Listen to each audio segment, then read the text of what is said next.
consomme environ 6 tonnes du riz, soit 2 880 000 francs par samedi. Mesdames et messieurs, au Togo, il existe environ 395 projets, vous-même imaginez. Ce qui est pire, tous ces riz-là viennent d'ailleurs. On ne peut pas parler de la sécurité alimentaire sans parler du riz. Malheureusement, le pays dépend beaucoup des autres pays. N'est-ce pas, Richard?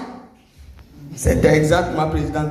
Le Togo est un bon pays qui peut se développer facilement, mais qui dépend beaucoup des autres pays. Pourquoi je dis ça? C'est parce qu'en 2019, il a dépensé 16,7 milliards pour importer du riz.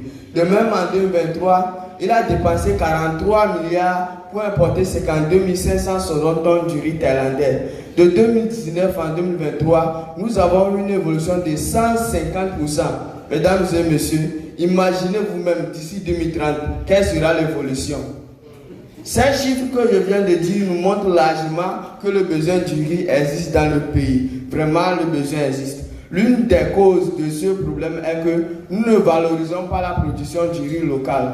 Environ 70% de la population togolaise pratique de l'agriculture, mais seulement nous ne donnons pas la valeur à la production venant de chez nous, mais celui venant d'ailleurs. Ce qui décourage beaucoup la population et pousse le Togo à dépendre toujours des autres pays. Ce problème ne va pas sans conséquence. Nous avons la famine parce que le riz importé ne suffit pas. Nous avons des retards économiques parce que nous faisons des grosses dépenses inutiles. Nous avons des maladies parce que nous ne savons pas ce qu'ils mettent dans les riz pour les conserver, ni la durée que les riz font avant de nous atteindre. De plus, nous avons la pauvreté. En tant que jeunes, nous ne pouvons pas rester les bras croisés en regardant le gouvernement seul résoudre ce problème, car il est un homme. Pour cela, nous avons pensé mettre en place notre projet du nom la valorisation du riz local.